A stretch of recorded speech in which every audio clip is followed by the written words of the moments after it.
আসসালামু আলাইকুম। আল্লাহর অশেষ রহমতে আপনারা কেমন আছেন? আলহামদুলিল্লাহ, আমি খুব ভালো আছি।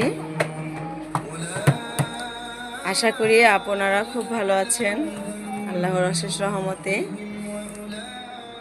আমি আজকে আপনাদের সাথে আরও কিছু কথা বলবো, জানি আপনাদের কাজে আসতে পারে যদি আপনারা না জানেন। আর যদি জানেন তাহলে আল্লাহর রহমতে আলহামদুলিল্লাহ।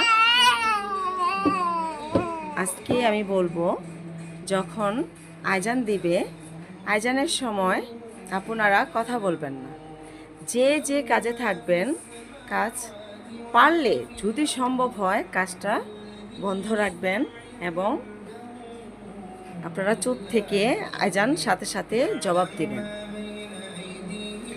আজানের জবাব পুরোপুরি যারা না জানেন তারা শুধু আজান যেভাবে দিচ্ছে মুয়াজ্জেম, আপনি সেভাবে আজানটা দিবেন।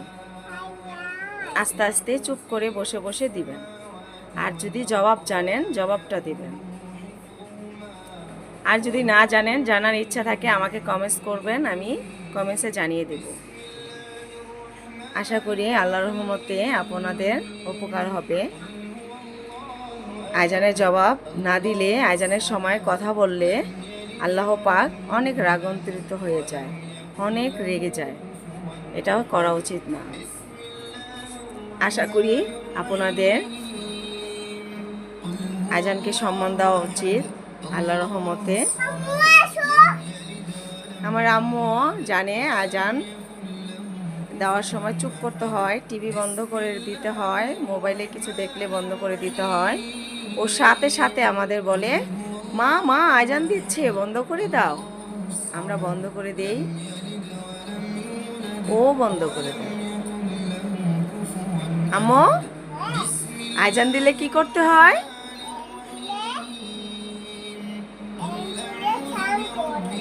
সাউন্ড কমাতে হয়, কথা বন্ধ করে দিতে হয়। হ্যাঁ, আলহামদুলিল্লাহ, তোমাকে আল্লাহ পাক নেক হায়াত দান করুন।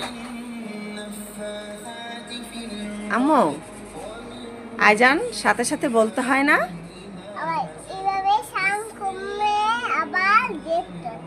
হ্যাঁ, আজান আবার সাথে সাথে বলতে হয়, তাই না মা? সাথে সাথে আজান বলবে তুমি? তুমি তো বলো, আল্লাহর রহমতে সবাই বলবে ইনশাআল্লাহ।